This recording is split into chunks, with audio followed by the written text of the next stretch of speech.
Hi viewers. Pawan Kalyan ముందు ఏ రాజకీయ నాయకుడు కూడా సరిపోడని చెప్పేసి నేను చాలా హార్ట్ఫుల్గా ఈ మాట అంటున్నాను. జనరల్గా ఒక ఊరిలో ఒక సర్పంచ్ కూడా గెలిచిన తర్వాత అతని ఆస్తులు పెరుగుతూ ఉంటాయి. ఎక్కడో ఒకళ్ళిద్దరు ఉంటారు పాపం, ఆ ఆస్తులు మొత్తం ఖర్చు పెట్టి మరి ఊరిని బాగు చేస్తూ ఉంటారు. అదే ఇక జెడ్పీటీసీ ఎంపీటీసీలు వాళ్ళు చూసిన ఇక ఎమ్మెల్యేల పొజిషన్ కనుక వస్తే, ఈరోజు మార్నింగ్ నేను ఈనాడు న్యూస్లో చూసా, అనంతపురం జిల్లా చెందినటువంటి ఒక నేతట, అధికార పార్టీ చెందినటువంటి నాయకుడట. అతను లాస్ట్ అంటే మన 2019 ఎన్నికలు అప్పుడట, ఇక నా దగ్గర ఏమీ లేదు, ఇల్లు కూడా ఆస్తులు కూడా ఆల్మోస్ట్ అమ్మేశాను, తాకట్లో పెట్టాను, నన్ను ఈసారి మీరు గెలిపిస్తేనే నేను అనేది ఉండగలిగేది, నేను మీకు సేవ చేయలేదు అని చెప్పేసి రకరకాలు చెప్పాడట. మార్నింగ్ ఆ ఈనాడు న్యూస్లో చెక్ చేస్తాను కదా, అతను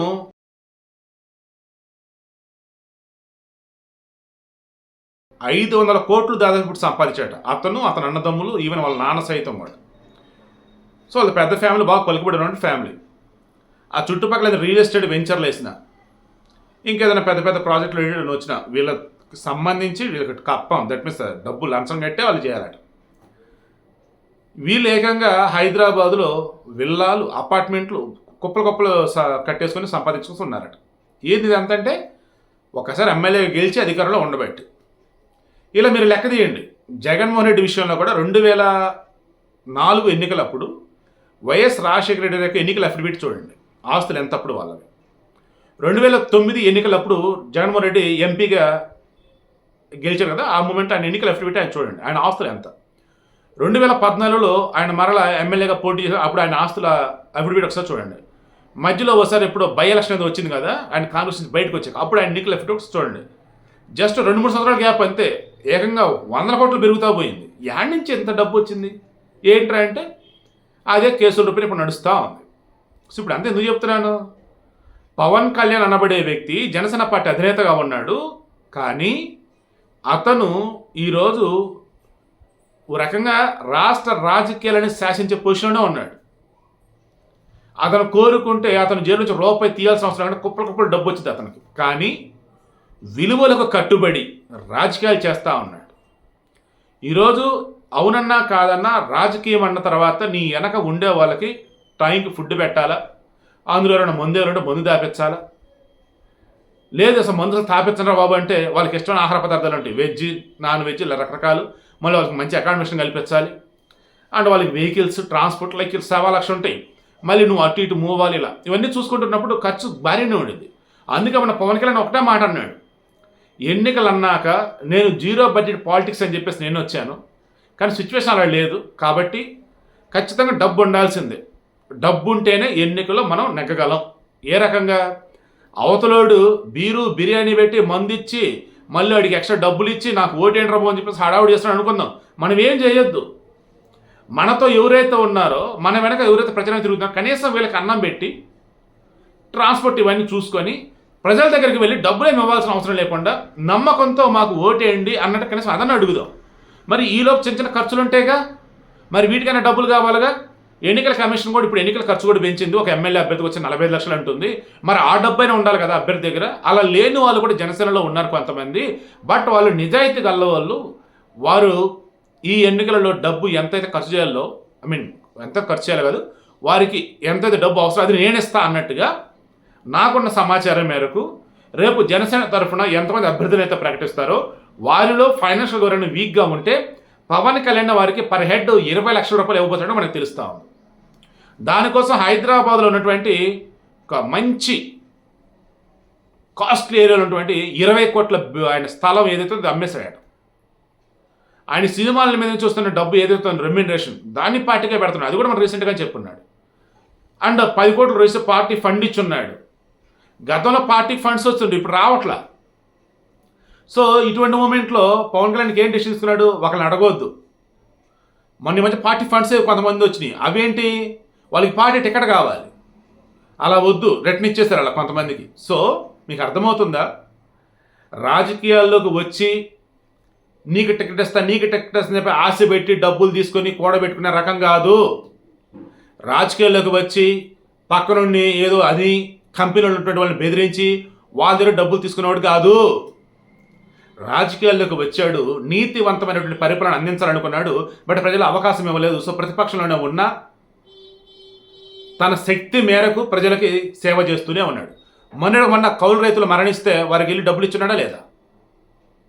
అండ్ జనసేన తరఫున ఎవరైతే కార్యకర్తలుగా ఉన్నారో వాళ్ళ ఇళ్ళలో ఏదైనా పాపం సమస్యలు ఉన్నా, ఎవరైనా మరణించినా వారికి వేల వంతు సాయం చేస్తున్నాడా లేదా?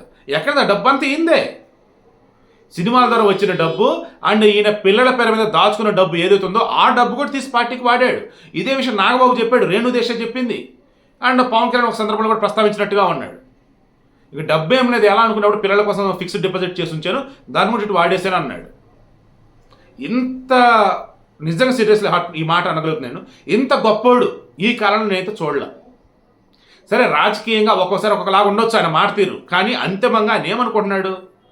సామాన్యుడికి కూడా అందాల్సినవన్నీ సక్రమంగా అందాలి అండ్ నీతివంతమైన పరిపాలన ఉండాలి.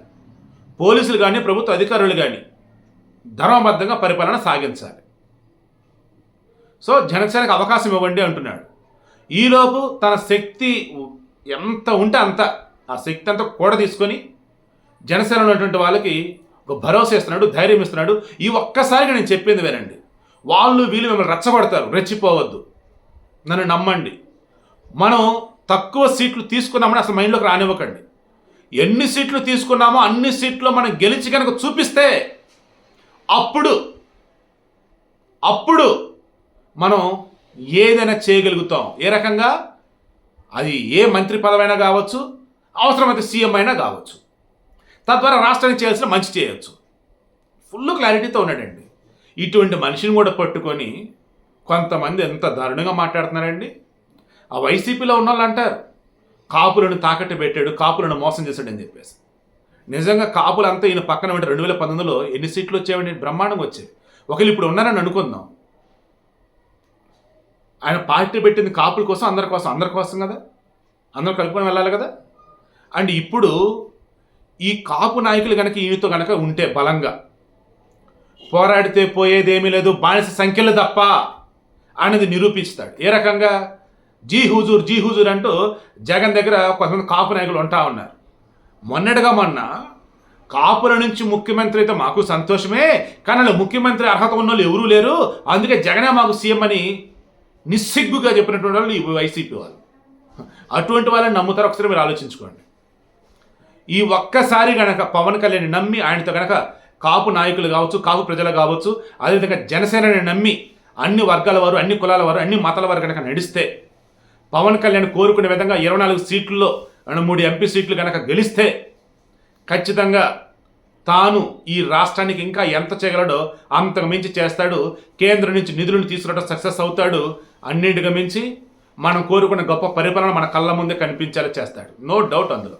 సీరియస్గా మళ్ళీ చెప్తున్నా, ఎప్పుడైనా పురాణ ఇతిహాసాల్లో కథల్లో విన్నా, తన దగ్గర ఉన్నదంతా కూడా తీసుకొచ్చి ప్రజల కోసం ఖర్చు పెట్టాడు, ప్రజాసేవలోనే తను లీనమైపోయి ఉన్నాడు, తనకు అంటే ఏం మిగిల్చుకోలేదని. ఇదిగో ఇప్పుడు మళ్ళీ పవన్ కళ్యాణ్ విషయంలో అటువంటిది నేను చూస్తూ ఉన్నా. తనకంటూ ఏం లేదు, అంత ప్రజల కోసమే, పార్టీ కోసమే. ఒకవేళ ఏదైనా ఉంటే ఒక ఇల్లు ఉండొచ్చు, పిల్లలకంటే కనీసం చిన్న చితకు ₹1 ఉండాలి కాబట్టి కొంచెం అలా ఉంచుండొచ్చు. ఇక ఆల్మోస్ట్ మొత్తం కూడా తీసుకొచ్చి ఇక్కడే పెడుతూ ఉన్నాడు. ఒక్క రాజకీయ నాయకుడు కానీ, ఒక సినిమా నటుడు కానీ ఇలా ఈ రకంగా ప్రజల కోసం ఖర్చు పెడుతూ, పార్టీ కోసం ఖర్చు పెడుతూ, అని తన పార్టీలో ఇప్పుడు ఎవరైతే అభ్యర్థులుగా నించుంటున్నారో వారికి కూడా తన వంతుకి ₹20 లక్షలు ఇవ్వబోతున్నాడు అంటే ఇంతకు మించిన గొప్పడు ఎక్కడ ఉంటారో ఒకసారి మీరే చెప్పండి.